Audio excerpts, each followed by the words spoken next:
قین فئتین واللہ ارکسہم بما کسبوا۔ محترم حاضرین، عزیز بزرگوں اور بھائیوں، اللہ جل شانہ نے ہمارے حال پر رحم فرمایا، ہمیں قرآن پاک کے لیے، نماز کے لیے، مسجد کے لیے، رات کی عبادت کے لیے منتخب کیا۔ آج رمضان المبارک کے 4 دن مکمل ہو گئے، 4 دن ہو گئے نا جی، 5ویں رات ہم نے قرآن پاک سنا۔ اللہ تعالیٰ اس کو قبول فرما لے۔ سورہ نساء کا بقیہ حصہ اور سورہ المائدہ، اس کا اکثر حصہ آج ہم نے نماز میں تراویح میں سنا ہے۔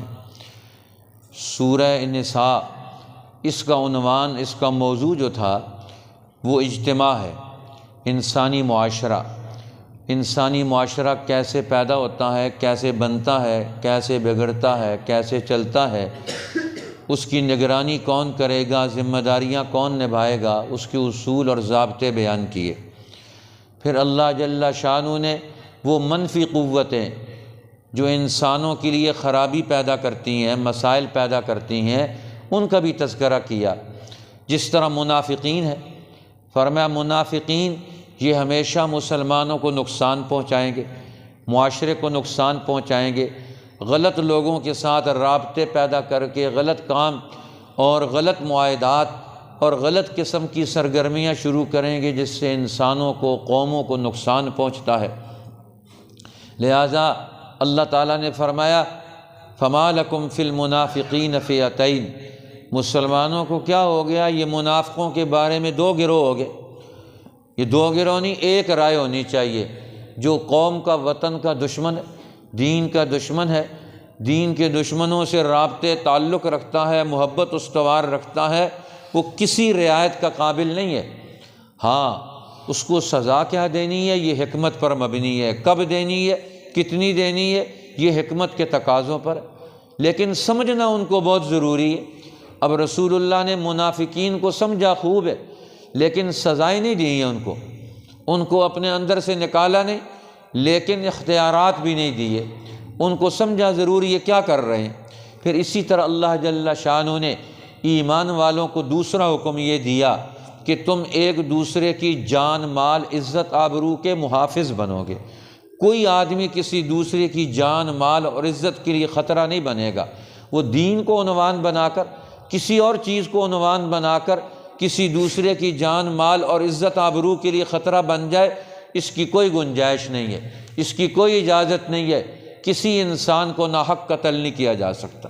اس لیے اللہ تعالیٰ نے فرمایا ما کان لمؤمن ان یقتل مؤمنا الا خطأ، کوئی مومن کسی مومن کو کبھی بھی قتل نہیں کر سکتا، ہاں خطأ قتل ہو جائے تو اور بات ہے۔ اور جب قتل خطا ہوگا تو اس کی سزا بھی قرآن نے رکھی ہے، دیت بھی ہے، کفارہ بھی ہے، غلام کو بھی آزاد کرے اور دیت بھی ادا کرے۔ اور جو آدمی کسی مسلمان کو ناحق قتل کرتا ہے، اس کی سزا بیان کی، من یقتل مؤمنا متعمدا، جو کسی مومن کو جان بوجھ کر قتل کرے گا تو اللہ نے اس کی کئی سزائیں بیان کی ہیں۔ پہلی سزا فرمایا فجزاؤہ جہنم، اس کی سزا جہنم ہے، اس کا بدلہ جہنم ہے۔ دوسری سزا بیان کی خالدن فیہا، وہ اس میں لمبا عرصہ ہمیشہ رہے گا۔ تیسری سزا بیان کی وغضب اللہ علیہ، اللہ کے اس پر غضب ہے، غصہ ہے، اس نے ناحق ایک مسلمان کو قتل کر دیا۔ اور چوتھی سزا بیان کی ولعنہ، اللہ کی لعنت اور پھٹکار ہے اس پر۔ اور 5ویں سزا بیان کی وَأَعَدَّ لَهُ عَذَابًا عَظِیمًا، کہ اللہ نے اس کے لیے بڑا عذاب تیار کر رکھا ہے۔ اب جو مسلمان کو جان بوجھ کر قتل کرے اس کے لیے یہ 5 سزائیں ذکر کی۔ اب یہ 5 سزائیں، اللہ کو کتنا غصہ ہے، کتنا غضب ہے ان لوگوں پر جو کسی مسلمان کو ناحق قتل کر دیں۔ آج قتل مسلم کتنا ارزاں ہو گیا، آج اس کو کوئی لوگ گناہ ہی نہیں سمجھتے۔ قرآن حکیم اس کو بھی بیان کرتا ہے تفصیل کے ساتھ کہ قتل مسلم کتنا بڑا جرم ہے، اور خطاً بھی جو قتل ہوتا ہے اس کے بارے میں بھی بیان کر دیا۔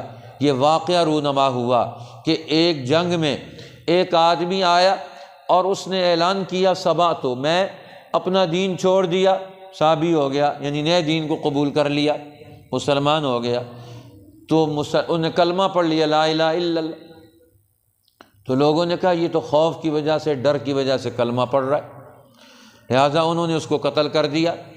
اب جب قتل ہو گیا وہ آدمی نو مسلم، یہ واقعہ رسول اللہ کارگزاری سنتے تھے، ہر مجاہدین کی ٹیم، سیاسی جماعتیں، جو جدھر جاتا واپس آ کر کارگزاری سناتا۔ اب کارگزاری سنی تو پتہ چلا کہ انہوں نے تو ایک آدمی کو قتل کر دیا، وہ کلمہ پڑھ رہا تھا۔ پوچھا کیوں قتل کر دیا؟ انہوں نے کہا وہ تو اوپر سے کلمہ پڑھ رہا تھا، زبانی کلمہ پڑھ رہا تھا، وہ دل سے کلمہ تو نہیں پڑھ رہا تھا۔ تو اللہ کے پیغمبر بہت غضبناک، بہت غصے ہوئے اور فرمایا اے اللہ میں ان کے کام سے بری ہوں۔ فرمایا وہ کلمہ پڑھ رہا تھا حلا شققت قلبہ، حلا شققت قلبہ، حلا شققت قلبہ، کہ تو نے اس کا دل چیر کر کیوں نہیں دیکھ لیا؟ اس کے دل کو چیر کر دیکھ لیتا کہ وہ دل سے پڑھ رہا ہے کہ زبان سے پڑھ رہا ہے۔ ہمیں تو حکم ہے زبان سے جو کلمہ پڑھ لے اس کا کلمہ مان لو۔ ہم تو زبان کا اظہار، جو ایک آدمی زبان سے کلمہ پڑھتا ہے ہمیں حکم ہے ہم اس کا کلمہ مان لیں، ہم اس کو مسلمان سمجھیں۔ ہم تو ظاہر کے پابند ہیں، جس نے ظاہر میں کلمہ پڑھ لیا اب ہم اس کے خلاف کوئی اور فیصلہ نہیں کر سکتے، اس کو مسلمان سمجھا جائے گا۔ اس لیے اللہ جل شانہ نے یہ آیات اتار دی، مسلمانوں کو توجہ دلا دی، اور اللہ کے پیغمبر نے یہ جملہ اتنی دفعہ دہرایا، وہ صحابی کہتے ہیں میں کہتا ہوں لیت سکت، کاش کہ اللہ کے پیغمبر خاموش ہو جائیں، ایک دفعہ نہیں، دو دفعہ نہیں، تین دفعہ نہیں، کئی دفعہ یہ جملہ دہرایا۔ کہتے ہیں میں شرم سے زمین میں گڑ گیا کہ ہم سے کیسا کام سرزد ہو گیا، کیوں ہم سے یہ کام سرزد ہو گیا۔ اللہ نے یہ مثال بنانی تھی قیامت تک کے لیے، یہ آیت اتار دی یا ایھا الذین آمنوا اذا ضربتم فی سبیل اللہ فتبینوا ولا تقولوا لمن القى الیکم السلام لست مؤمنا۔ فرمایا تم جب زمین میں چلو پھرو دین حق کے غلبے کے لیے، میدان میں جاؤ، جہاد میں، کسی کام میں، فرمایا جب تم چلو پھرو اور جو تمہارے سامنے اسلام کا اظہار کرے تم اسے مت کہو لا تقولوا لمن القى الیکم السلام لست مؤمنا، تو مومن نہیں ہے۔ یہ مسلمان کا، یہ دل کا ایمان قبول کرنا، قبول اللہ کا کام ہے، ہمارا کام ایمان قبول کرنا نہیں ہے۔ ہم تو اس کو عزت دیں گے، ہم تو اس کے نیچے پاؤں کے نیچے ہاتھ رکھیں گے، یہ اللہ کا کلمہ پڑھنے والا ہے۔ اس لیے کلمہ گو مسلمان اللہ کی نگاہ میں اس کی بہت بڑی قیمت اور قدر ہے۔ اللہ کے پیغمبر کعبۃ اللہ کا طواف کر رہے ہیں، اور کعبۃ اللہ کا طواف کر کے جب فارغ ہوئے تو کعبۃ اللہ کو دیکھ رہے ہیں، دیکھ کے، اور پھر جملہ ارشاد فرمایا، صحابہ کرام دیکھ رہے ہیں کہ اللہ کے پیغمبر کیوں کھڑے ہو گئے، کیا مسئلہ ہے، دیکھ رہے ہیں۔ کعبہ کو خطاب کیا، کعبہ ما اطیبک، ما اعظمک، اے کعبہ تو کتنی عزت والا ہے، تو کتنی عظمت والا ہے، تو کتنی شان والا ہے، تیری شان کی قسمیں اللہ اٹھاتا ہے۔ وہذا البلد الامین، جس شہر میں کعبۃ اللہ ہے اللہ اس شہر کی بھی قسمیں اٹھاتے ہیں۔ کعبۃ اللہ کی کیا عظمت ہے، اس کے اینٹ اور پتھروں کی کیا عظمت ہے، اس کی حیثیت کتنی اونچی ہے۔ لیکن اللہ کے پیغمبر فرماتے ہیں اگلا جملہ، فرمایا لحرمۃ المؤمن عند اللہ خیر من حرمتک، ایک مسلمان کی عزت اور حرمت اللہ کی نگاہ میں اے کعبۃ اللہ تجھ سے بھی زیادہ ہے۔ آج مسلمان لاکھوں روپے خرچ کر کے کعبۃ اللہ کا طواف کرنے کے لیے جاتے ہیں، لیکن ایک مسلمان کو ٹھیس پہنچا کر جائیں، ایک مسلمان کے مال کو نقصان پہنچا کے جائیں، ایک مسلمان کی عزت کو تار تار کر کے جائیں، تو اس کو انہوں نے کعبۃ اللہ کی تعظیم نہیں کی۔ اللہ کے پیغمبر نے طواف کے بعد کھڑے ہو کر یہ جملہ اعلان کر دیا، لحرمۃ المؤمن خیر عند اللہ من حرمتک، اللہ کے ہاں ایک مسلمان کی عزت اور حرمت تیری عزت اور حرمت سے زیادہ ہے۔ یہ اتنا بڑا، اور پھر دوسری جگہ فرمایا لزوال الدنیا اہون عند اللہ من قتل رجل مسلم، پوری دنیا کا تباہ ہو جانا اللہ کے نزدیک آسان ہے، ایک مسلمان کا قتل ہو جانا یہ زیادہ بھاری ہے۔ آج مسلمان، ایک نوجوان ایک مسلمان کے قتل کو جرم ہی نہیں سمجھا جاتا۔ یہاں کتنے لوگ قتل ہو جاتے ہیں، کیوں قتل ہو جاتے ہیں، ان کا قاتل کون ہے، اس کا قاتل کو کیوں نہیں پکڑا جاتا، کیوں تحقیق نہیں ہوتی ہے؟ قرآن یہ بیان کرتا ہے جو معاشرہ، جو قومیں، جو ادارے اپنے قاتل کو پکڑ نہیں سکتے، کسی کی جان اور مال کی حرمت کا تحفظ نہیں کر سکتے، وہ اللہ کی نگاہ میں مجرم بن جاتے۔ لہٰذا اعلیٰ معاشرہ پیدا کرو، اور اعلیٰ معاشرہ کون سا ہے کہ جس میں ہر ایک کی جان، مال، عزت، آبرو کلمے کی بنیاد پر اس کو حاصل ہو۔ حضرت ابو بکر صدیق رضی اللہ تعالیٰ عنہ نے خلافت کا منصب سنبھالا تو پہلا خطبہ جو دیا، اس خطبے میں انہوں نے غیر مسلموں کے حقوق کے بارے میں بھی بیان فرمایا۔ فرمایا کلمے کی بنیاد پر ہم نے ان کو امان دے کے رکھی ہے، یہ کلمہ جو ہم نے پڑھا ہے اللہ کے تعلق اور نام کی بنیاد پر ہم نے غیر مسلم کو امان دی ہے، اب ان کی امان کو مت ختم کرنا، یہ اللہ کا معاہدہ ٹوٹ جائے گا۔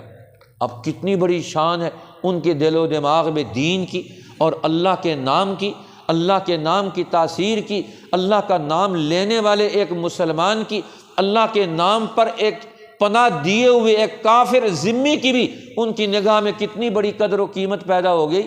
آج مسلمان دین کا سبق بھول گیا۔ پھر اللہ تعالیٰ نے یا ان مسائل کو کہ میدانوں میں تمہیں اترنا پڑے گا، دین کو غالب کرنے کے لیے، دشمنوں کو شکست دینے کے لیے اللہ نے نماز خوف کا حکم نازل کر دیا۔ فرمایا نماز خوف کیا ہے؟ نماز بھی نہیں چھوڑنی، دشمن کے مقابلے سے بھی نہیں ہٹنا ہے۔ ایک جماعت دشمن کے مقابلے میں کھڑی ہوگی اور دوسری جماعت نماز پڑھ رہی ہوگی، پوری نماز خوف کا طریقہ بیان کر دیا۔ دشمنوں نے طے کیا تھا کہ مسلمان جب نماز پڑھیں گے تو ایک بار حملہ کر دیں گے ان پر۔ اب جب انہوں نے منصوبہ بنایا تو اللہ نے نماز خوف کا حکم بھیج دیا کہ آدھے لوگ دشمن کے مقابلے میں جنگ میں ہوں گے اور آدھے لوگ نماز پڑھ رہے ہوں گے۔ سبحان اللہ، نماز پڑھ رہے ہوں گے، میدان جنگ میں بھی جا رہے ہیں، واپس بھی آ رہے ہیں، پھر امام کے پیچھے جا رہے ہیں اور پھر محاذ پر جا رہے ہیں، نماز بھی نہیں ٹوٹتی، کیونکہ نماز خوف کا یہ حکم آ گیا وَإِذَا ضَرَبْتُمْ فِي الْأَرْضِ فَلَيْسَ عَلَيْكُمْ جُنَاحٌ أَن تَقْصُرُوا مِنَ الصَّلَاةِ۔ اب یہ پورا رکوع اس کا بھی حکم، اور پھر نماز کے اوقات کی اہمیت بیان کرنے کے بعد فرمایا اب نمازی آدمی کیا کرے گا؟ قرآن کو مانے گا، نماز پڑھے گا تو اللہ کے حکم کو قائم کرے گا۔ فرمایا میرے پیغمبر انا انزلنا الیک الکتاب بالحق، ہم نے یہ کتاب آپ پر حق اتاری ہے، ٹھیک ٹھیک اتاری ہے۔ اب آپ کی ڈیوٹی کیا ہے؟ فاحکم بین الناس بما اراک اللہ، جو اللہ نے آپ کو کتاب کا علم دیا ہے اس علم کی بنیاد پر لوگوں میں فیصلہ کریں، قرآن کو حاکم بنائیں۔ پیغمبر کی ڈیوٹی کیا ہے؟ قرآن کا علم سکھانا، علم سکھانے کے بعد قرآن کے علم کو حکم کے طور پر حاکم بنا کر اسے نافذ کرنا۔ آج مسلمان قرآن کو مانتے ہیں، پڑھتے ہیں، اس کا علم حاصل کرتے ہیں، اس کو نافذ کرنے والی کوئی ٹیم نہیں ہے، وہ جماعت پیدا نہیں ہو رہی۔ اس لیے ہمارے بزرگوں کا یہ مقولہ ہے کہ حضرت مولانا الیاس صاحب رحمۃ اللہ علیہ کے ملفوظات میں یہ لکھا ہے، وہ فرمایا کرتے تھے ہمارا اصل مقصد ہے جمی ما جاء بہ النبی، جو نبی کریم صلی اللہ علیہ وسلم دین لے کر آئے ہیں اس پورے دین کو لے کر دنیا میں اسے قائم کرنا، اس کے اوپر چلنا، اس کو اپنی زندگیوں میں نافذ کرنا اور اس کو دنیا میں حکمران بنانا۔ اسی لیے فرماتے ہیں جس دن ہمارا کام چلے گا مسلمان 600-700 سال پہلے کی دور کی طرف لوٹ جائیں گے۔ لہذا دنیا میں دین کو غلبہ حاصل ہوگا، یہ مسلمانوں کی ڈیوٹی اور ذمہ داری۔ اب یہ قرآن کی آیات نازل ہوئیں، یہ اس موڑ پر نازل ہوئیں کہ ایک منافق نے مدینہ میں چوری کی، آٹا چوری کیا۔ مشکل حالات ہوتے ہیں تو آٹے کے مسئلے پیدا ہوتے ہیں۔ آج بھی ہماری قوم آٹے کے چکر میں ہے، اس آٹے کے چکر کی وجہ سے آدمی بہت سارے مسئلوں کا شکار ہو جاتا ہے۔ تو اس منافق نے آٹا چوری کیا، چوری کر کے نقب لگائی کسی کے گھر میں، وہاں سے آٹا کی بوری نکالی اور لے کر اس کو اپنے گھر چلا گیا۔ پھر اسے خطرہ لگا کہ اس آٹے پر کل کوئی آدمی تحقیق کرے گا تو پھر میرے گھر میں وہ آئے گا تو پھر پریشانی ہو۔ وہ وہاں سے بوری اٹھائی اور اٹھا کر جا کر ایک یہودی کے پاس گیا کہ یہ میرا سامان ہے، رکھ لو، یہ میں آپ سے اگلے دن لے لوں گا۔ اب خدا کی شان، جو بوری لے کر گیا تو بوری میں سوراخ تھا، آٹا پیچھے نیچے گر رہا تھا۔ اب گھر والوں نے تحقیق کر لی، پتہ چل گیا کہ بوری یہاں سے نکلی ہے اور اس کے گھر میں گئی ہے۔ اب وہاں سے بوری نکلی ہے اور پھر یہودی کے گھر میں گئی ہے۔ اب یہ دونوں کا مسئلہ رسول اللہ کے سامنے آ گیا۔ اب اس منافق کے خاندان والے وہ اکٹھے ہو کر آ گئے اور بہت سارے لوگوں نے آ کر رسول اللہ کے سامنے دلائل دیے، اور دلائل دے کر کہنے لگے کہ یہ اصل تو ماجرا اس یہودی کا ہے، اس نے گناہ کیا، چوری کی ہے، اور یہ الٹا ہمارے آدمی پر الزام لگاتا ہے۔ بظاہر معلوم بھی ایسا ہی ہو رہا تھا کہ پہلے اس کے گھر گیا آٹا اور پھر اس یہودی کے گھر میں پہنچ گیا۔ اب معاملہ حقیقت میں کچھ اور تھا، ظاہر میں کچھ اور معلوم ہو رہا ہے۔ اب انہوں نے دلائل دیے تو اللہ کے رسول صلی اللہ علیہ وسلم ابھی فیصلہ کرنے والے ہی تھے کہ بھئی آ گئی، اور یہ حکم آ گیا وَلَا تَكُن لِّلْخَائِنِينَ خَصِيمًا۔ اب یہ خیانت کرنے والے دھوکے باز لوگ، ان کی طرفداری کبھی بھی مت کریں۔ یہ جو خیانت کرنے والے لوگ ہیں ان کا تعاون مت کریں، آپ ان خائنین کے ان کی طرفدار مت بنیں۔ اب خائن کو تلاش کریں، خائن کون ہے؟ اب تو ہماری قومی اسمبلی کے اندر سے بل پاس کر کے خیانت کرنے والوں کو سب کو انہوں نے چٹ دے دی کہ کوئی آدمی خائن نہیں ہے۔ بھئی خائن کو تو تلاش کرو، قوم کا مال کون کھانے والا ہے، قوم کے مال کو کون نقصان پہنچانے والا ہے۔ قرآن اس کو واضح کرنا چاہتا ہے کہ جو قوم کے مال کی قانون حفاظت نہیں کر سکتا وہ قانون اللہ کی نگاہ میں صحیح نہیں ہے، اس کے چلانے والے لوگ بھی صحیح نہیں ہیں۔ ان کے مال کی حفاظت، ان کی جان کی حفاظت، ان کی عزت کی حفاظت، اس سے معاشرے ترقی کرتے ہیں۔ آج ہر آدمی پریشان ہے اپنی جان مال اور عزت کی وجہ سے، اس لیے قرآن حکیم نے یہ معاملات بیان کر کے ہمیں پھر اصول سمجھایا۔ گھریلو زندگی میں عورتیں گھروں کے اندر ہیں، یستفتونک فی النساء قل اللہ یفتیکم فیہن، تم سے آ کر عورتوں کے بارے میں مسئلہ پوچھتے ہیں، یتیم بچیوں کے مال کے بارے میں، ان کے نکاح کے بارے میں۔ فرمایا ان کی جان اور ان کے مال کا تحفظ کرو، ان کا مال مت کھا جاؤ۔ اسی طرح گھر کا نظام، اس کو چلانے کے لیے الفت محبت پیدا کرو اور تم آپس میں اصلاح کرو، درستگی کرو۔ والصلح خیر، صلح میں اللہ نے خیر رکھی ہے، لہٰذا خاوند بیوی میں جھگڑا پیدا ہو گیا، اس جھگڑے کو نمٹاؤ، اور فرمایا جھگڑوں کو آگے مت بڑھاؤ۔ فرمایا تم اس کو ایسے مت چھوڑ دو کہ اب تم اس کو کل معلقہ، درمیان میں وہ عورت لٹکی ہوئی ہے، نہ تم اس کو گھر میں بساتے ہو، نہ تم اس کو طلاق دے کر فارغ کرتے ہو، کسی اور جگہ نکاح کر لے۔ قرآن دنیا میں لڑائی جھگڑے پیدا کرنے کا حکم نہیں دیتا، مسئلے پیدا ہوتے فوراً حل کرو۔ فرمایا فَتَذَرُوهَا كَالْمُعَلَّقَةِ، کسی عورت میں، کسی خاندان اور گھر میں لڑائی جھگڑا پیدا ہو گیا، فوراً اس کا حل تلاش کرو۔ اگر تم حل تلاش نہیں کرو گے تو اللہ کی نگاہ میں تمہاری عزت ختم ہو جائے گی۔ لہٰذا اللہ نے تمہیں عزت دی ہے قرآن کی بنیاد، دین کی بنیاد پر، ایمان کی بنیاد پر۔ اب اپنی عزت کا تحفظ کرو، اور عزت کا تحفظ کیسے ہوگا؟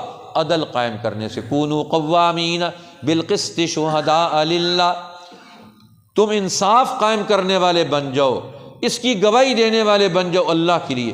یہ آیت دو دفعہ آئی ہے، ایک دفعہ سورہ نساء میں یا ایھا الذین آمنوا کونوا قوامین بالقسط شہداء للہ، اے ایمان والو تم کھڑے ہو جاؤ انصاف کے ساتھ گواہی دینے والے اللہ کے لیے۔ اب یہاں بالقسط کو پہلے لے کر آئے، اس سے معلوم ہوتا ہے انسانی معاشروں کی بنیاد مفسرین کہتے ہیں عدل پر ہے، عدل مقدم ہے، عدل اسلام کی پہلی اور بنیادی تعلیم ہے، اس کو زندگی کے ہر شعبے میں قائم کرو۔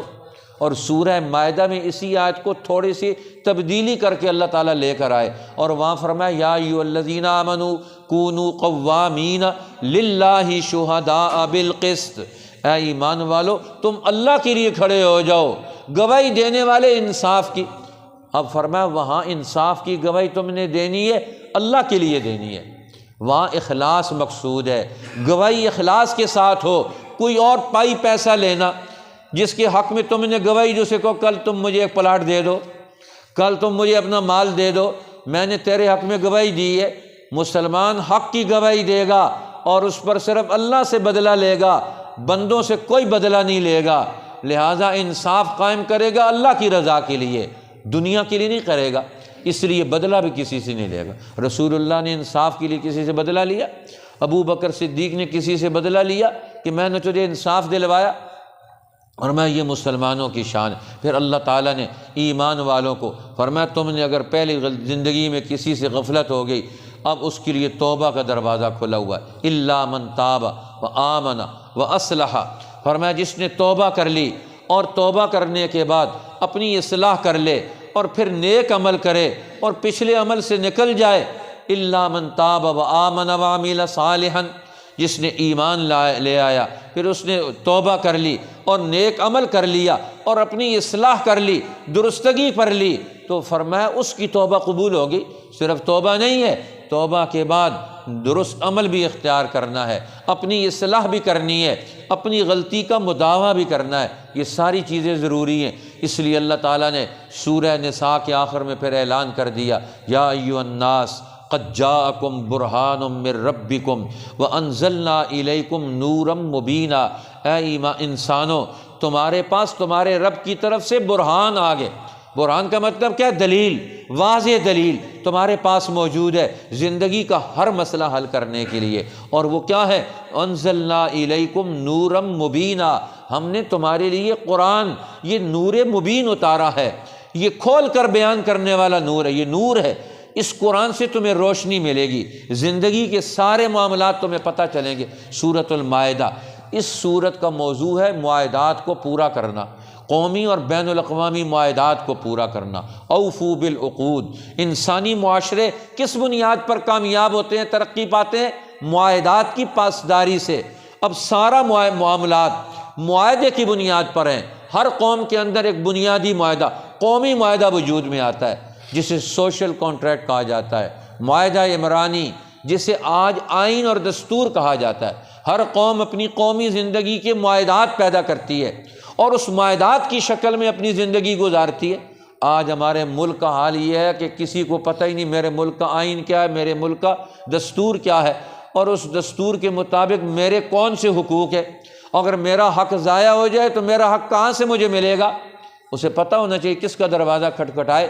اوفو بالعقود، قرآن کہتا ہے معاہدات کو پورا کرو، اور معاہدات کو پورا کرنے کے بعد یہ معاہدات کیسے پورے ہوں گے؟ سب سے پہلے اللہ کا معاہدہ پورا کرو، جس کا تمہارا اللہ کا پہلا معاہدہ ہے۔ اور اللہ کے ساتھ معاہدہ کیا ہے؟ تم اللہ کے گھر کی تعظیم کرو گے، کعبۃ اللہ کی تعظیم کرو گے اور اس کی عزت اور تکریم کرو گے۔ جو کعبۃ اللہ، اللہ کی حرمت اور اس کی تعظیم شاعر اللہ کی نہیں کر سکتا، وہ باقی معاہدات کیا پورے کرے گا؟ لہٰذا اللہ تعالیٰ نے فرمایا اب یہ اجتماعی زندگی، معاہدات کی بنیاد وہ بر اور تقوی کے اصول پر ہے۔ تعاونوا علی البر والتقوی، آپس میں تعاون کرو بر اور تقوی کے اصول پر۔ ولا تعاونوا علی الاثم والعدوان، اسم گناہ کے کام میں تعاون مت کرو۔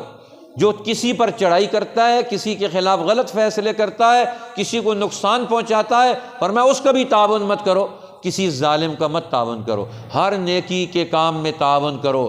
بر اور تقوی یہ دو اصول ہیں، اس کی بنیاد پر معاہدے وجود میں آنے چاہیے۔ جس معاہدے کی بنیاد ہی غلط ہو کہ ہم نے قوم کو لوٹنا ہے، اس معاہدے کو تو ٹوٹنا چاہیے، اور جو معاہدہ بر اور تقوی کے اصول پر ہوگا وہ معاہدہ چلنا چاہیے۔ اب رسول اللہ مکہ میں داخل ہوئے، مکہ فتح ہوا، فرمایا اب تم مکہ میں داخل ہو رہے ہو، طاقت تمہارے پاس ہے، 10,000 کا لشکر تمہارے پاس ہے، اور دشمن کمزور ہو چکا، ان کے بڑے بڑے سردار سارے مر چکے مکہ والوں کے، ان کی فوج تتر بتر ہو گئی، اب تم وہاں جا رہے ہو، بیت اللہ میں داخل ہو رہے ہو اور مکہ کو تم فتح کر رہے ہو۔ اب تمہاری ڈیوٹی کیا ہے؟ قرآن بیان کرتا ہے لا یجرمنکم شنآن قوم ان صدوکم عن المسجد الحرام ان تعتدوا، اور میں تمہیں کسی قوم کی دشمنی اس بات پر نہ ابھارے کہ تم اس قوم کے حقوق پامال کرو، کہ انہوں نے کل تمہیں مارا تھا، انہوں نے کل تمہاری راہ میں رکاوٹیں ڈالی تھیں، کل بیت اللہ سے تمہیں نکالا تھا، رسول اللہ کو کعبۃ اللہ میں نقصان پہنچایا تھا، تو آج ہم ایک ایک سے بدلہ لیں گے؟ فرمایا نہیں، اب تم نے کعبۃ اللہ میں، بیت اللہ میں، مکہ میں داخل ہونا ہے تو کسی قوم کی دشمنی لے کر نہیں، اللہ کا حکم لے کر جاؤ۔ مسلمان کا ہر عمل نفرت کی بنیاد پر نہیں ہوتا، ضد کی بنیاد پر نہیں ہوتا، کہ میں ضد میں دوسروں کے، آج ہم دوسروں کی ضد میں کام کرتے ہیں، اللہ کے لیے نہیں کام کرتے۔ ہم کہتے ہیں دوسرا یہ کام کر رہا ہے میں بھی کروں گا، اس نے کپڑے پہنے میں بھی پہنوں گا، اس نے دعوت کی ہے میں بھی کروں گا، اس نے فلاں کام کیا مکان بنایا میں بھی کروں گا۔ بھئی اپنی ضرورت دیکھو، ضد میں کیوں کام کرتے ہو؟ آج ہر فرقہ دوسرے فرقے کی ضد میں کام کرتا ہے، اللہ کی رضا کے لیے نہیں کرتا، ضد میں کام کرتا ہے۔ فرمایا یہ ضد شید اسلام میں نہیں چلتی ہے، یہ اللہ کی رضا کے لیے کام کرنا پڑے گا۔ اس لیے اللہ نے پھر یہ اعلان نازل کر دیا۔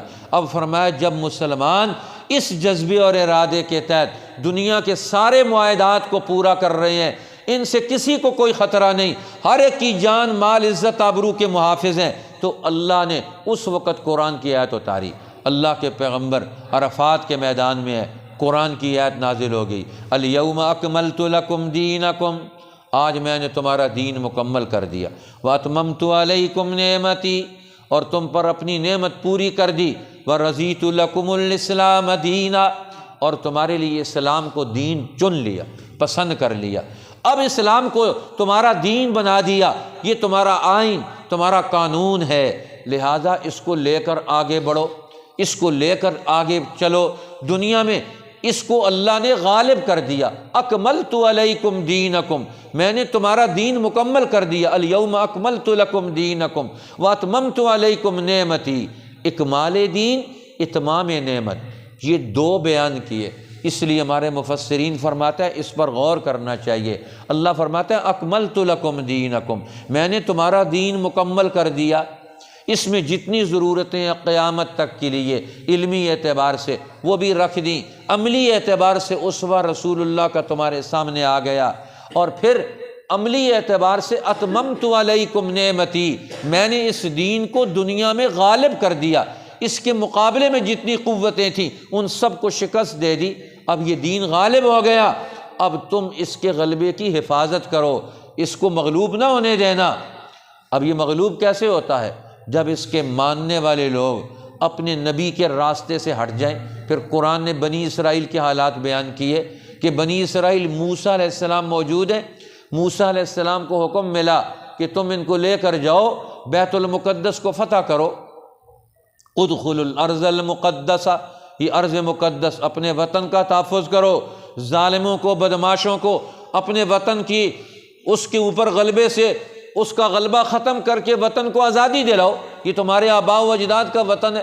بنو عمالقہ کے متکبر ظالم وہاں غالب ہیں، بنی اسرائیل کی آباء و اجداد کی سرزمین پر، یہاں سے ان کو نکالو۔ اب مصر سے موسیٰ علیہ السلام ان کو لے کر آئے قومی آزادی کا نظریہ دے کر کہ اللہ کے حکم پر اپنی آزادی کی جنگ لڑو، بیت المقدس کو فتح کرو۔ اب بیت المقدس کو فتح کرنے کے لیے جب وہاں پہنچے تو موسیٰ علیہ السلام نے 2 آدمی تحقیق کے لیے بھیجے، اپنے 2 صحابی، جاؤ جا کر اس قوم کا مطالعہ کر کے آؤ۔ اب وہ بڑے بڑے طاقتور لوگ، فوج ان کے پاس، پیسہ ان کے پاس، چیزیں ان کے پاس، یہ مصر سے اجڑے ہوئے آئے ہیں۔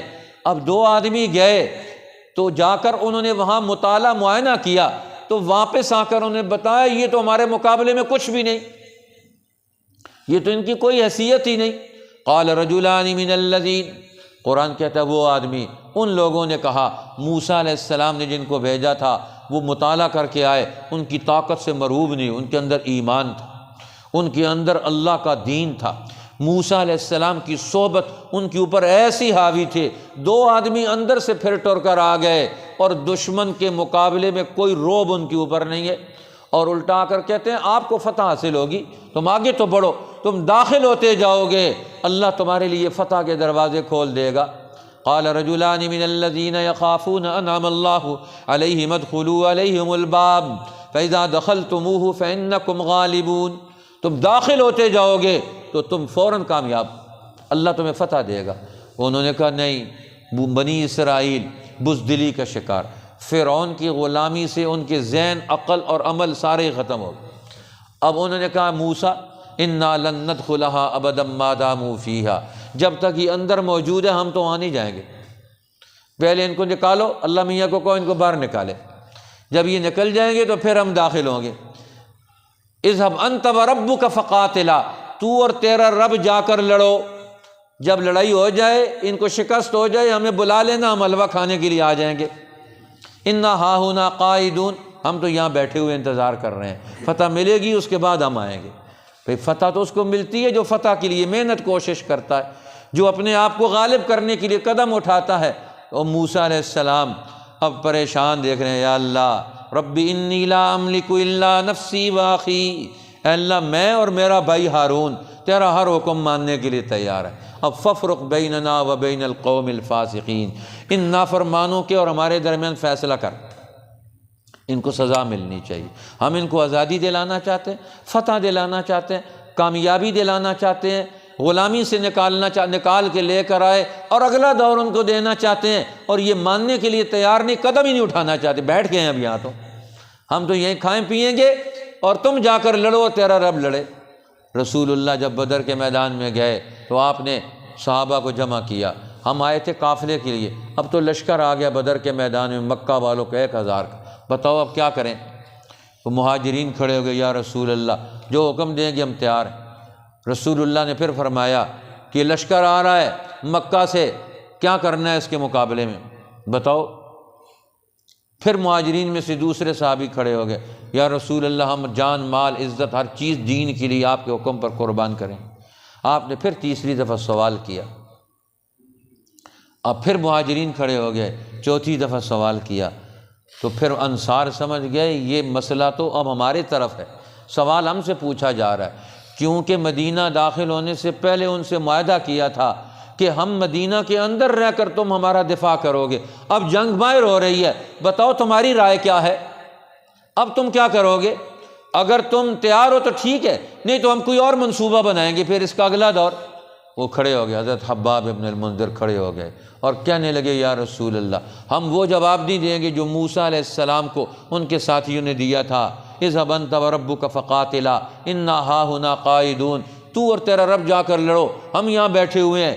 اذهب انت، آپ جائیں جس میدان میں، نقاتل، ہم آپ کے ساتھ کھڑے ہو کر لڑیں گے، دائیں بھی بائیں بھی، آگے بھی پیچھے بھی، ہم اپنے خون کا آخری قطرہ بھی بہائیں گے، آپ کے ہر حکم کی تعمیل کر کے دکھائیں گے، لہٰذا ہم آپ کے حکم کے منتظر ہیں، ہم وہ جواب نہیں دیں گے جو اس بزدل قوم نے دیا تھا۔ اللہ نے 40 سال کے لیے بنی اسرائیل پر اس سرزمین مقدس اور وطن کو حرام کر دیا، تم وہاں نہیں داخل ہو سکتے، اب وہ دشمن کے قبضے میں رہی، تمہارے آباء و اجداد کی زمین جہاں ان کی قبریں، جہاں تمہاری تاریخ اور ورثہ ہے، وہ دشمن کے قبضے میں ہے۔ یہ کتنے بے غیرت ہیں وہ لوگ جو دشمن کے قبضے کو اور غلبے کو تسلیم کر لیں۔ فرمایا فَإِنَّهَا مُحَرَّمَةٌ عَلَيْهِمْ 40 سنہ، 40 سال کے لیے زمین تمہارے اوپر حرام۔ یتیہون فی الارض، اب وادی یتی میں اللہ نے بنی اسرائیل کو قید کر دیا 40 سال۔ اب موسیٰ علیہ السلام کی صحبت ہے، بنی اسرائیل کے لیے قید ہے، اور موسیٰ علیہ السلام کے لیے ان کی تربیت پر معمور ہیں۔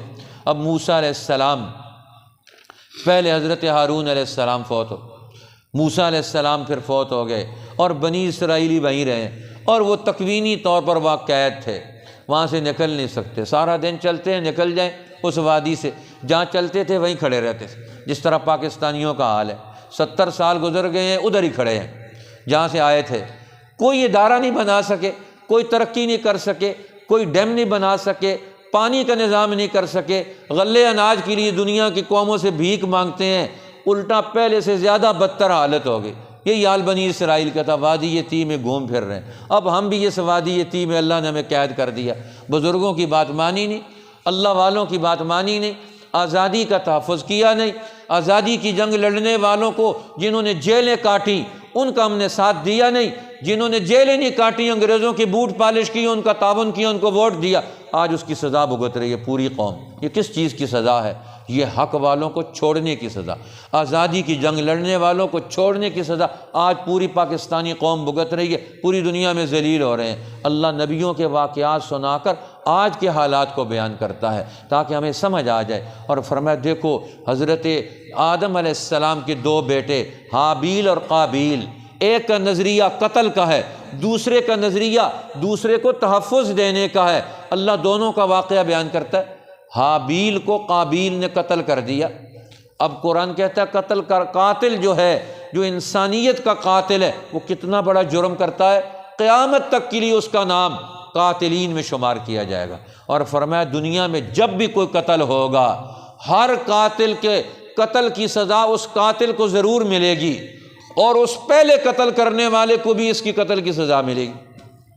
جو آدمی من سن سنتن فی الاسلام، من سن سنتن فی الاسلام، جو اسلام میں نیکی کی سنت جاری کرے گا، فلہ اجرہا واجر من عمل بہا، اس کو اس کا بھی اجر ملے گا، اور قیامت تک جو اس پر عمل کریں گے ان کا بھی اجر ملے گا۔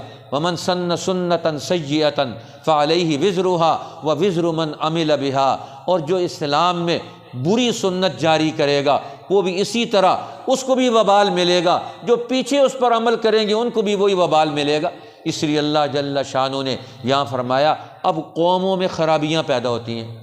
ایک خرابی خارجی خرابی ہے، اور خارجی خرابی کا نام ہے کفر، ظلم، شرک، یہ بد اخلاقی، یہ خارجی خرابیاں ہیں، کفر اور شرک اور ظلم۔ اس کو ختم کرنے کے لیے آپ کو دنیا میں اسلام کی عادلانہ حکومت اور سیاست کو قائم کرنا ضروری ہے تاکہ اس کا غلبہ ٹوٹ جائے، اس کے لیے یہ ضروری ہے۔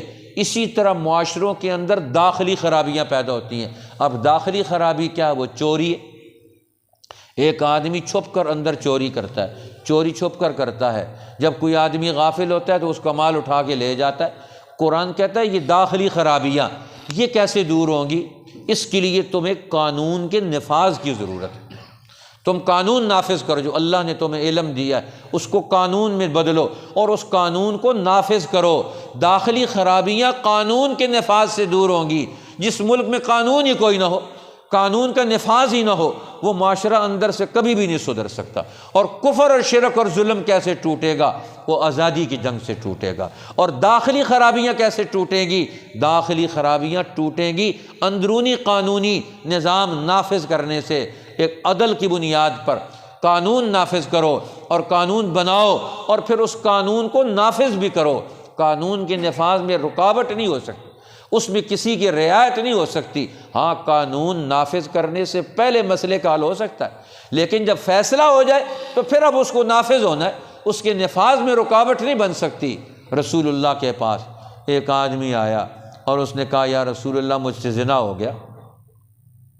آپ نے منہ پھیر لیا دوسری طرف، وہ دوسری طرف آ گیا، یا رسول اللہ مجھ سے زنا ہو گیا مجھے پاک کریں۔ اللہ کے رسول نے دوسری طرف منہ پھیر لیا، تیسری طرف منہ پھیر لیا، وہ تیسری طرف آ گیا، یا رسول اللہ مجھ سے گناہ ہو گیا مجھے پاک کریں۔ آپ نے چوتھی طرف منہ پھیر لیا، وہ چوتھی طرف آ گیا، یا رسول اللہ طہرنی مجھے پاک کریں۔ میں ایمان اندر سے بولتا ہے، جب ایمان آتا ہے نا تو انسان سے گناہ ہوتا ہے پھر اس کو چین نہیں آتا۔ آج ہم سے گناہ ہوتا ہے ہم مطمئن بیٹھے ہوئے ہوتے ہیں، گناہ ہو گیا تو کیا ہو گیا؟